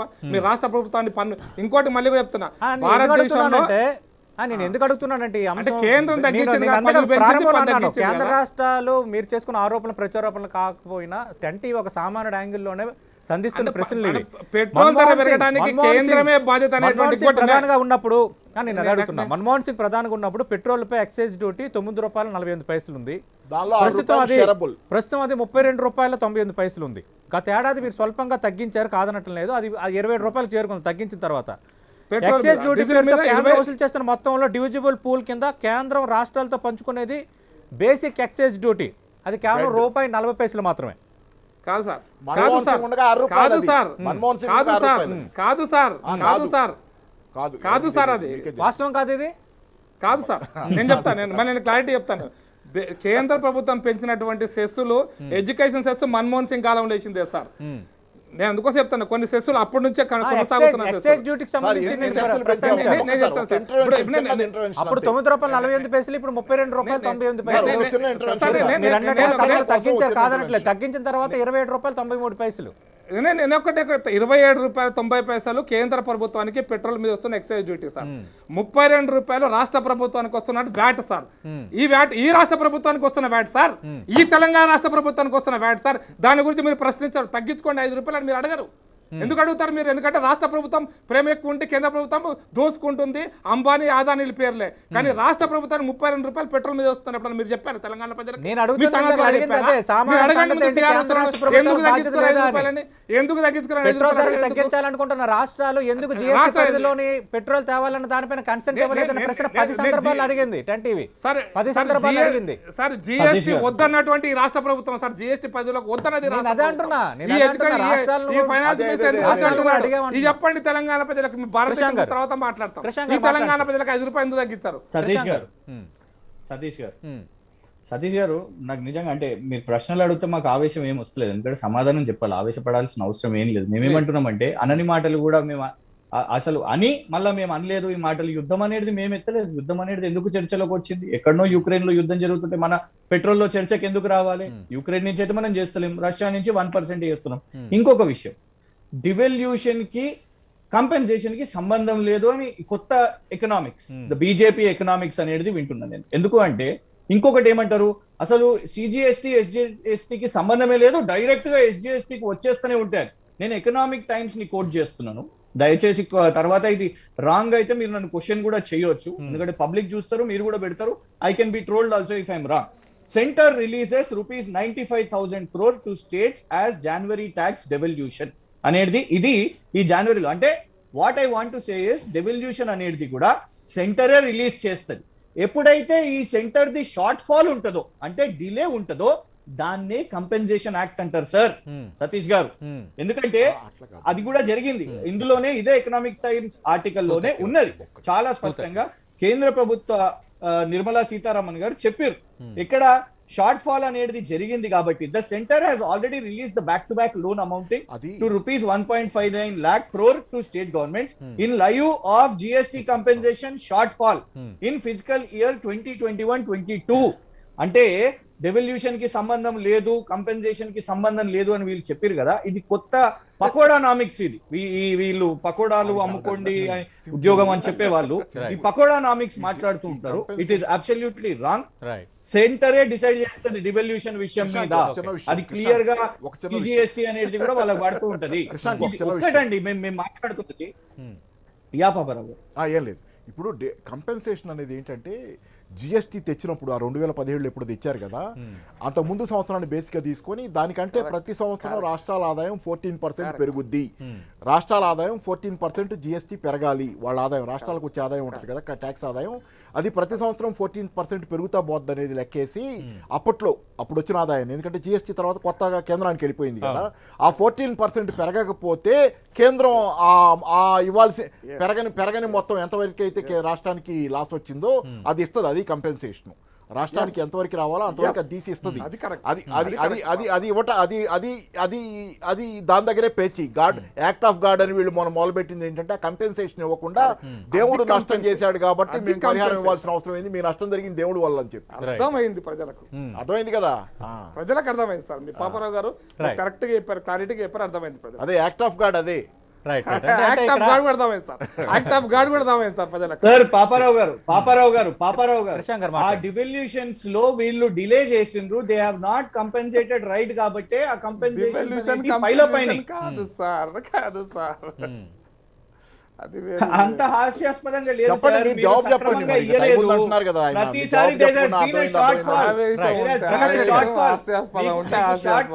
ప్రతిసారి మీకు షార్ట్ ఫాల్ అనే పదం అర్థమైందా? మీకు షార్ట్ ఫాల్ అంటే తెలుసా? షార్ట్ ఫాల్ ప్రకాష్ రెడ్డి గారు మాట్లాడండి యూటిలైజ్ చేస్తున్నారు. ప్రకాష్ రెడ్డి గారు. సార్ నేను పాపారావు గారు కరెక్ట్ చెప్పారు. The compensation is different. Compensation అనేటువంటిది వారు చెప్పినటువంటిది ప్రజలకు అర్థమైంది, నాకు అర్థమైంది, మీకు అర్థమైంది నేను అనుకుంటున్నా. కరెక్టా కదా? యాక్ట్ ఆఫ్ గాడ్ లేదు సార్, అర్థమైంది సార్. నేను సీరియస్ చెప్తాను, జోక్ యాక్ట్ ఆఫ్ గాడ్ కూడా అర్థమైంది. అంటే ఉన్నటువంటి డివల్యూషన్ అనేది ఉండదు, అది ఎస్జిఎస్టీ ఆటోమేటిక్ వస్తుంది, అది పెద్ద జోక్ సార్, దానికి నవ్వాలి. ఉండదు, ఎస్జిఎస్టీ ఆటోమేటిక్ వచ్చేస్తూనే ఉంటది, ఎప్పటికప్పుడు నెలకు వస్తూనే ఉంటది అని చెప్పారు కదా, అది biggest joke sir. State GST నేరుగా రాష్ట్ర ప్రభుత్వాలకు వస్తుంది. సెంట్రల్ జిఎస్టీ కేంద్రానికి పోయి షేర్ వస్తుంది. అసలు ఐజీఎస్టీ వేరు సార్, 3 అదే జిఎస్టీ. ఇది చూద్దాం, ఐజీఎస్టీ అదే ఆ బొక్క రాదు, అదే అనేటువంటిది మీరు ఎక్స్పోర్ట్స్, అది ఐజీఎస్టీ ఎక్స్పోర్ట్స్ కాంపెన్సేషన్ వేరు. ఐజీఎస్టీ మీద కూడా ఈ రాష్ట్ర ప్రభుత్వంలో ఒక పరిశ్రమ కనుక ఐజీఎస్టీ కింద డబ్బులు క్లెయిమ్ చేస్తే ముందు జిఎస్టీ కడుతుంది. అది అంతర్జాతీయంగా ఎక్స్పోర్ట్ చేసినప్పుడు దాని కాంపెన్సేషన్ ను కేంద్ర ప్రభుత్వం కాంపెన్సేట్ చేస్తుంది. ఎస్, అది కరెక్ట్. అది ఐజీఎస్టీ కాంపెన్సేషన్ ఉంది, అది ఇప్పటికీ కొనసాగుతుంది. కానీ స్టేట్ జిఎస్టీకి అయితే రావాలన్న వాటా ఏ రోజుకి ఆ రోజు, ఏ నెలకు ఆ నెల వచ్చేస్తుంది. సిజిఎస్ సెంట్రల్ జిఎస్టీలో వచ్చేటువంటి 41% డెవల్యూషన్ అనేది ఏ మంత్ కా మంత్ వస్తుంది. ఎస్, ఐజీఎస్టీ మాత్రం బాగా లేట్ అవుతుంది. ఇక్కడ పరిశ్రమల వాళ్ళు కూడా దాంట్లో ఇబ్బంది పడుతున్న మాట వాస్తవము. It's చాలా not చిన్న about కంపెనీలు IGST. ఫైనాన్షియల్ ఇబ్బంది మాట పడుతున్న మాట వాస్తవము. అది పాపారావు గారు చెప్పింది నేను కూడా ఒప్పుకుంటున్నా. ఐజీఎస్టీ చాలా లేట్ అవుతుంది, ఎందుకంటే క్లెయిమ్స్ లేట్ అవుతుంది. పాపారావు గారు, I disagree, పెద్ద కంపెనీలకు ఇబ్బంది లేదు, చిన్న Right. కంపెనీలకు ఇబ్బంది అవుతుంది మాట వాస్తవము. మీరు కూడా పన్నులు వేస్తున్నారు కదా, పెట్రోల్ డీజిల్ భారం కూడా తగ్గాలనుకుంటే మీరు వేసే పన్నుల భారాన్ని తగ్గించుకోవాలని ఒక ప్రశ్న కూడా వస్తుంది కదా సార్. మేము ఎప్పుడు పెంచినాం సార్? మేము వాళ్ళలాగా ఈ 12 రోజుల్లో మేము పెంచలేదు కదా సార్, లేకుంటే లాస్ట్ ఇయర్ పెంచలేదు కదా సార్, లేకుంటే 2019లో పెంచలేదు, ఎలక్షన్ ముందో ఎలక్షన్ తర్వాతనో. సార్ ఒకటి సార్, అసలు పన్ను వేయకుండా ఎవరు ఉండరు, పన్ను వేసింది ఎలా ఖర్చు పెడుతున్నారు ప్రశ్న. సార్ ఒకటేసారి సార్ 2015లో వ్యాట్ పెంచినాం. అప్పుడు ఎంత ఉండే ధర? 69 రూపాయలు ఉండే. మరి ఇప్పుడు ఎందుకు అంత ధర పెరిగింది? ఎవరు దానికి కారణం? సెస్ కారణం ఎవరు? సెస్ పెంచుతున్నది ఎవరు? అది చాలా సింపుల్ సార్, యుద్ధం కారణం కానే కాదు. మేము పెంచింది కూడా కాదు. మీరు వ్యాట్ ఒక చిన్న ఉదాహరణ చెప్తున్నాను. డబుల్ ఇంజన్ సర్కార్ సామాన్యుడికి సతీష్ గారు, డబుల్ ఇంజన్ సర్కార్ ఉంది కదా సార్, మధ్యప్రదేశ్ భోపాల్లో ఉన్నది. ఇవాళ భోపాల్ ప్రైస్ చూడండి, సరి సమానంగా మనకంటే 160 గంతే ఉన్నది. 105 రూపాయలు. అది కాదు, 105 ఏ మాత్రం కాదు. ఒకటే యువత ఇక్కడ ఇప్పుడు ఓపెన్ చేస్తాను సార్. ఇంత 2 ముక్కలు సార్, ఒకటే ముక్క దీనిలో. నేను చెప్పేది ఒకటి, దీనిలో పన్నులు ప్రభుత్వాలు వేస్తాయి. ఎవరి మీద వేస్తున్నారనేది ఒకటి, ఎవరి మీద వేస్తున్నారనేది ఒకటి. పేదోళ్ళ ఇగోండి sir, Bhopal petrol price today 118 rupees. గూగుల్లో కొట్టగానే మీకు టాప్ లో వస్తుంది సార్. ఇది వాట్సాప్ యూనివర్సిటీ కాదు, ఎవరైనా కొట్టవచ్చు. అక్కడ ఉన్న పాపారావు గారు కొట్టొచ్చు, మీరు కూడా కొట్టొచ్చు. 118 రూపాయల 0.14 పర్ లీటర్. ఉంటామని స్టోరీలు జనాలు మాట్లాడిందాక ఎంతకైనా పోద్ది, కానీ అది ఎంతకైనా పోద్ది దాని గురించి కాదు. అక్కడ నేను అనేది ఒకటి, ప్రతి ప్రభుత్వం పన్నులు వేస్తుంది. ఎవరి మీద వేస్తుంది, ఎవరికి ఖర్చు పెడుతుంది అనేది ప్రశ్న. ఈ ప్రభుత్వం పేదవాళ్ళ దగ్గర నుంచి పిండి పెద్దవాళ్ళకి ఖర్చు పెడుతుంది. ఇదే ప్రశ్న. ఇక్కడ పేదవాళ్ళకి చేయాల్సింది చాలా ఉంది. మిగతా రాష్ట్రాల్లో 40 రూపాయల వరకు ఉన్న ట్యాక్స్ తెలంగాణలో కేంద్రం రాష్ట్రం కలిపి 51 రూపాయల 60 పైసలు ట్యాక్సుల రూపంలోనే వేస్తున్నాయి. నేను కాదంటే వసూలు చేస్తున్నాయి, కానీ ఎందుకు ఖర్చు పెడుతుంది తెలంగాణ ప్రభుత్వం అనేది కూడా నా ప్రశ్న. నేను అనేది ట్యాక్స్ వేస్తున్నారు, దానికి ఇది ఒకటే కాదు కదా, చాలా ట్యాక్స్లు ఉంటాయి. అదే మాట ప్రకాష్ రెడ్డి గారు కూడా చెప్తున్నారు. మేము నేను అడుగుతున్నా ఆయన, కార్పొరేట్ లో ఖర్చు పెడుతున్నారని కదా. నేను మొదటి నుంచి నా వాదన అదే కదా. మీరు వసూలు చేస్తున్నారు, సరే వసూలు చేస్తున్న ఎవరికి ఇస్తున్నారనే కదా. తెలంగాణ గవర్నమెంట్ వసూలు చేస్తుంది అంటున్నారు. సరే తగ్గించుకుంటే మంచిది, తగ్గించుకుంటుందో లేదు చూద్దాం. వాళ్ళు అసలు పెంచలేదు అంటున్నారు. మేము కాదు కదా పెంచింది, మేము తగ్గించేది ఉంది దీనిలో అని. సరే అది వాదన, కాసేపు తగ్గించడం పెంచడం కాసేపు పక్కన పెట్టి వీళ్ళు వసూలు చేసిన ఎవరికి ఖర్చు పెడుతున్నారు. కనీసం తెలంగాణలో కాస్త ఏదైనా మెరుగ్గా వసూలు చేసిన ఎవరికి ఖర్చు అవుతున్నాయి, సంక్షేమ పథకాలకు ఖర్చు అవుతున్నాయి, పేదవాళ్ళకి ఖర్చు అవుతున్నాయి, మామూలు జనాలకు ఖర్చు అవుతున్నాయి. అసలు నిన్న నాకు ఉన్న ఇదేంటంటే ఇన్పుట్ అక్కడ వర్కర్స్ దొరకట్లేదు. ఎందుకంటే వలసలు లేవు. తెలంగాణలో తగ్గినాయి వలసలు ఎందుకు తగ్గినాయి? నీళ్లు వస్తే తగ్గినాయి వలసలు. ఈ కాదా నేను చెప్తుంది కాదు, చాలా మంది చెబుతున్నారు వర్కర్లు దొరకట్లా, మాకు పనులు దొరకట్లా. ఎక్కడికక్కడ నీళ్లు వచ్చినాయి, ఎంతో కొంత నీళ్లు రావడం వల్ల వాళ్ళకి పనులు అక్కడ పనులు దొరుకుతున్నాయి, వాళ్ళు ఇక్కడికి రావటల్లా. వర్కర్ల కొరత ఉండే బీహార్ నుంచి అక్కడి నుంచి ఎక్కువ మంది తెచ్చుకుంటున్నారు. ఇది నిజం. మరి ఇంకా దీనిలో మీరు పేదవాళ్ళ ఖర్చు పెట్టకుండా ఇవన్నీ ఎలా జరుగుతున్నాయి? మీరు చేస్తుంది బియ్యం ఇచ్చి కూర్చోబెట్టి, బియ్యం ఇచ్చి 2,90,000 కోట్లు మీరు చెప్పిన లెక్క ప్రకారం బియ్యానికి ఇచ్చి మీరు వసూలు చేసిన మొత్తం డబ్బుల్లో మిగతా ఈ కార్పొరేట్లకు లక్షల కోట్లు, 5-6 లక్షల కోట్లు ఒక కార్పొరేట్ ట్యాక్స్ లోనే పిఎల్ఐలో ఎంత ఇస్తున్నారో తెలియదు. ఇంకెన్ని కార్పొరేట్ ఇస్తున్నారు. కాసిన జనానికి 4 గింజల బియ్యం బారేసి మత్తు మందులాగా జనాన్ని తిండికి కూడా నోచుకుని జనం.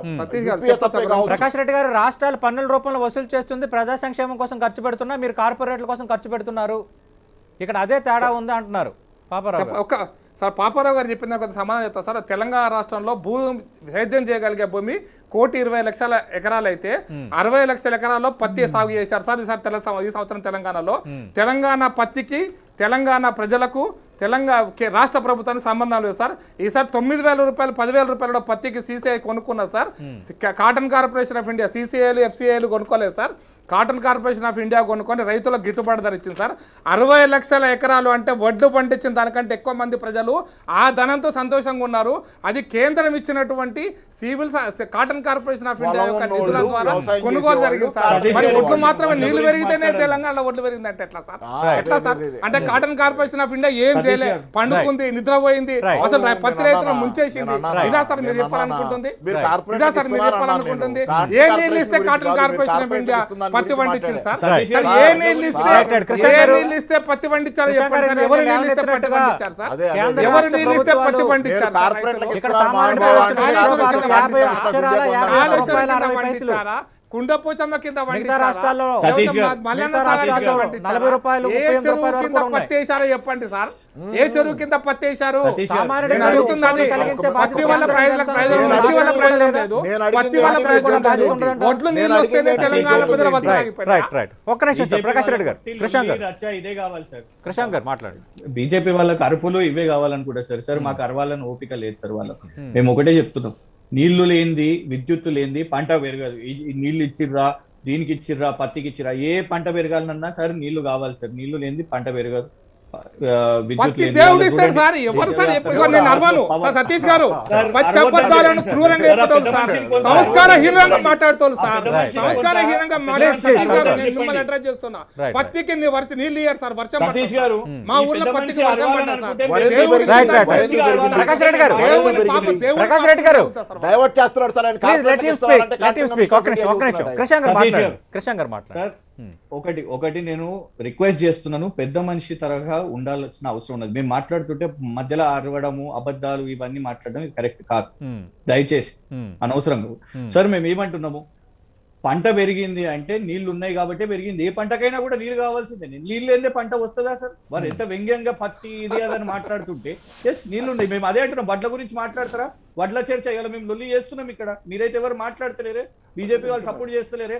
ఆనాడు అన్నారు కొనిపిస్తాం, మేము మెడల్ వంచి కొనిపిస్తాం, కేంద్రాన్ని మేము నిలదీస్తాం, నా బాధ్యత అని చెప్పిన వాళ్ళు ఇవాళ సపోర్ట్ చేస్తలేరు, ఎక్కడ కూడా కనబడతలేరు. అందుకే అంటే వాళ్ళ కళ్ళమంట ప్రాజెక్టుల మీద కనబడుతున్నది కాబట్టి లిస్ట్ చెప్తున్నారు. ఇది చేయబట్టి వచ్చిందా సార్?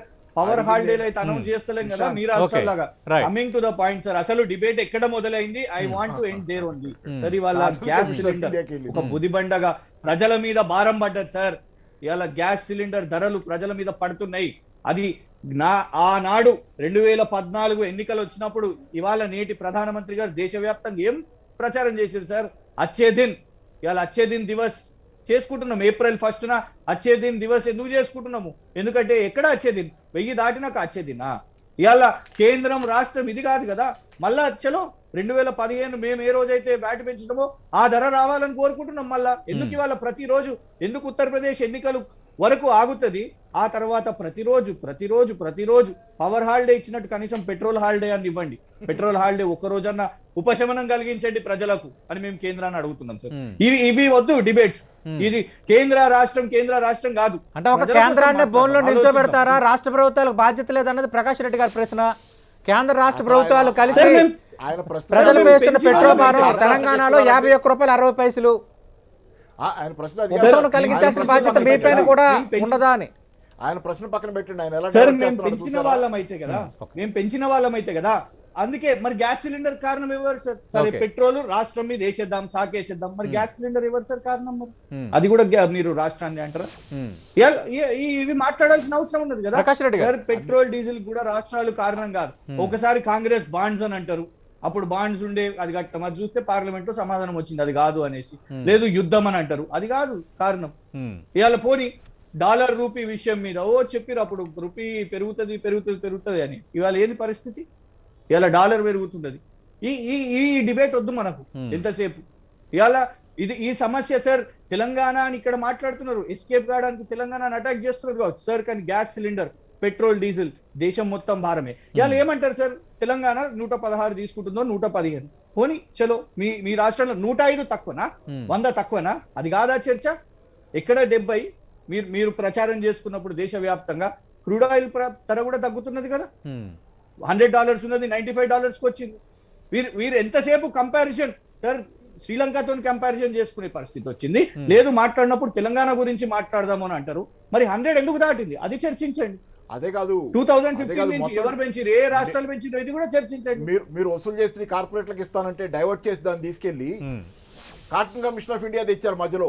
అదే దానికి ఇప్పుడు అసలు కార్పొరేట్లకు ఇస్తున్నారు అనే దానికి cotton commission of India Satish గారు నేను వేరే నేషనల్ ఛానల్ డిబేట్ కార్పొరేట్లకు ఇస్తున్నారని మేము చెప్తే థ్యాంక్ యూ కృష్ణ గారు, థ్యాంక్ యూ. సతీష్ గారు ఒక్క నిమిషం. మాట్లాడండి సార్, మాట్లాడండి. ప్రకాష్ రెడ్డి గారు మాట్లాడండి. నేను ఆవేశంతో మాట్లాడా, పచ్చి అబద్ధాలు నోరిప్పితే పచ్చి అబద్ధాలు మాట్లాడా. నేను చాలా సూటిగా ఆవేశంతో మాట్లాడను, వికటాట్టహాసం చేయను, అబద్ధాలు చెప్పను.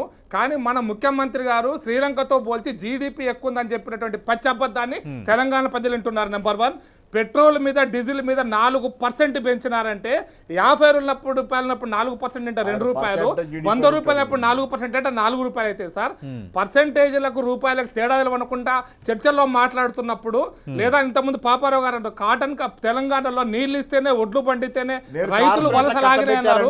నేను కాటన్ కార్పొరేషన్ మిగతా పంటల గురించి మాట్లాడినా, వానలు పడితే కాటన్ పత్తి పండుతుంది, వానలు పడితే మొక్కజొన్న పండుతాయి, కానీ కాళేశ్వరం నీళ్ళు ఇస్తే పండలేదు అనేటువంటి కనీస అవగాహన లేనటువంటి వ్యక్తిని మాత్రం నేను కాదు సార్.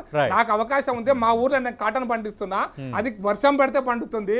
ఇంత అవగాహన రాయితంతో అవగాహనతో మాట్లాడతాను, అవగాహన లేనటువంటి మాట్లాడదలుచుకోవాలి సార్. నమస్కారం. ప్రకాష్ రెడ్డి గారు ఒక్క నిమిషం, ఒక్క ప్రశ్న. అంటే నేను ముందు నుంచి కూడా నేను మాట్లాడుతుంది ఒక్కటే, ఇప్పుడు పెరిగిన పెట్రోల్ డీజిల్ ధరల భారం వల్ల ఖచ్చితంగా రవాణా ఛార్జీలు పెరుగుతున్నాయి, రవాణా ఛార్జీలు పెరగటం వల్ల నిత్యావసరాలు పెరుగుతున్నాయి. నేను అందుకు అడుగుతున్నా, అంటే ఉపశమనాన్ని మనం ఎక్స్పెక్ట్ చేయలేమా? మరి సామాన్యుడికి ఉపశమనం ఏంటని? సతీష్ గారు ఇంటర్లింక్డ్గా అన్నిటిపై ఇంపాక్ట్ కనిపిస్తున్నప్పుడు ఫైనల్గా చితికిపోతుంది సామాన్యుడే కదా. వాట్ అబౌట్ కామన్ మ్యాన్ అని సతీష్ గారు అందుకోసం చెప్పిన కామన్ మ్యాన్ ఎవరనే దానికి నిర్వచనాన్ని ఇవ్వాల్సిన అవసరం ఉంది. నెంబర్ 1, మీ దృష్టిలో ఎవరు కామన్ మ్యాన్? నిత్యావసర నేను అందుకోసం చెప్పినండి లక్నోవాల కమిటీ రిపోర్టు బిలో సామాన్యులు పడుతున్న భారం నాకు అక్కడికే వస్తున్నా సార్. ఏ నిత్యావసర వస్తువుల ధరలు పెరిగినాయి మీరు అంటున్నారు, ఏవి పెరిగినాయో తెలంగాణలో ప్రజలకు, సామాన్య ప్రజలకు మీరు చెప్పాలి సార్. మీరు ఏ నిత్యావసరం అందుకోసం పొద్దున లేచినప్పటి నుంచి పాలు, చాయపత్త, చక్కెర నుంచి రాత్రి పండుకునే దాకా మనం రొట్టె తింటామా, బియ్యం తింటామా, పప్పు తింటామా, కూరగాయలు తింటామా, ఏ వస్తువుల ధరలు పెరిగినాయో తెలంగాణ ప్రజలు అనుభవిస్తారు. కాబట్టి ధరలు పెరగలేదనేది వాళ్ళకి తెలుసు, ఎందుకంటే కొనే వాళ్ళకి తెలుసు. మనలాగా టీవీలో మాట్లాడుకునే వాళ్ళకి తెలియదు, కొనే వాళ్ళకి తెలుసు. కాబట్టి టమాటా 2 రూపాయల కిలో, ఉల్లిగడ్డ 10 రూపాయల కిలో, కొనే వాళ్ళకి తెలుసు సార్. అబద్ధాలు సంస్కారంతోనే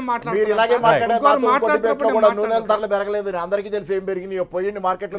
నేను అందుకోసం మంచినీళ్ళ గురించి మాట్లాడితే ఉక్రెయిన్ రష్యా గొడవలో మంచినీళ్ళ ధర పెరిగిందంటే అది పెట్రోల్ కాపాదించి అబద్ధాలు చెప్తున్నాను.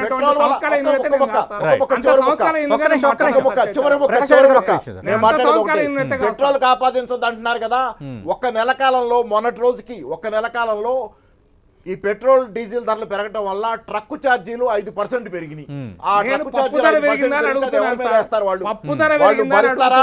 ట్రక్ ఛార్జీలు వేస్తారు 5%. ట్రక్ ఛార్జీలు ఒక్క నెలలో పెరిగినాయి, ట్రక్ రవాణా ఛార్జీలు 5% పెరిగినాయి. అలా అడ్డంగా మాట్లాడితే నేనేం చెప్తాను? ఒక సామాన్యుడిపై పెట్రోల్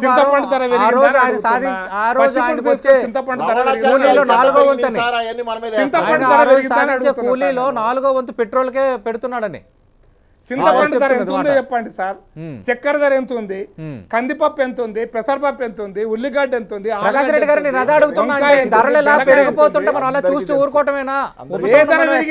పెరగలేదు అంటున్నా, పెరగలేదు. కొనే ప్రజలకు తెలుసు ధరలు పెరగలేదని. పెట్రోల్ ధర కూడా అదుపులోనే ఉంది దేశంలో. మళ్ళీ కూడా పెట్రోల్ ధర అదుపులో ఉందా? పెట్రోల్ ధర కూడా నేను అదుపులో ఉందంటే నేను చెప్తున్నా, మళ్ళీ స్థిరీకరణ ఉంది. ఫైనల్ ఒక మాట చెప్తున్నా సార్, ఏ చర్చ అయినా పెట్టండి. ఫైనల్ గా దేశం అప్పు చేసింది అంటున్నారు. ఇంతకుముందు పాపారావు గారు కూడా ఆదానికి 19,000 కోట్ల రూపాయలు లాభం చేసిందని పేపర్ లో వచ్చిందని చెప్తున్నారు. దురదృష్టం అది కాంపెన్సేషన్ ఇవ్వలేదు, రైట్ ఆఫ్ కాదు, పేపర్ మాత్రమే మారింది. ఫైనల్ ఒక మాట చెప్తా సార్, ఈ రోజు భారతదేశం యొక్క రిజర్వ్స్ శ్రీలంక బతుకు కాకుండా ఈ దేశం యొక్క విదేశీ అప్పు కంటే $50,000 అదనపు డబ్బులు ఉన్నాయి ఉన్నాయి భారత ప్రభుత్వం దగ్గర.